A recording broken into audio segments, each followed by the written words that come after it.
do this? Is there a God not only has a purpose for me, but is it possible for me to accomplish that? And then as we finished it, we started building out the rest of this house. And I wanted you to see this last week so we could kind of think about where we're going today. And where we're going today is we're going to begin to think about how parenting is a lot like a level. And the level to which we sit on is grace. And the places that we have messed up, what we're going to have to do is make sure that we do it with grace. And the places that our kids mess up, we've got to make sure that we deal with them with grace. And the reason why is because that's how God's dealt with us. Now, as we look at Jesus' ministry, we're going to get a clue into the type of kids that are being developed by parenting.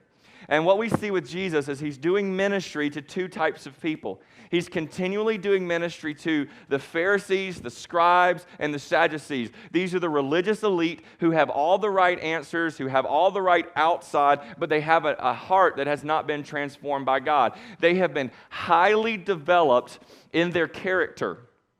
That's who they are. They're the people who have been highly developed in their character. They know all the right things to do, all the right things to say. And the problem is that if we raise kids who only have a propensity towards understanding character, they're going to get out of balance. And they're not going to be living in grace. They're going to be living like the Pharisees lived, and that is standing in judgment over everyone else. And this is one of the groups that we find that Jesus is doing ministry to. But there's this other group that he's doing ministry to, and it's the sinners, the tax collectors, all the people that are far from God.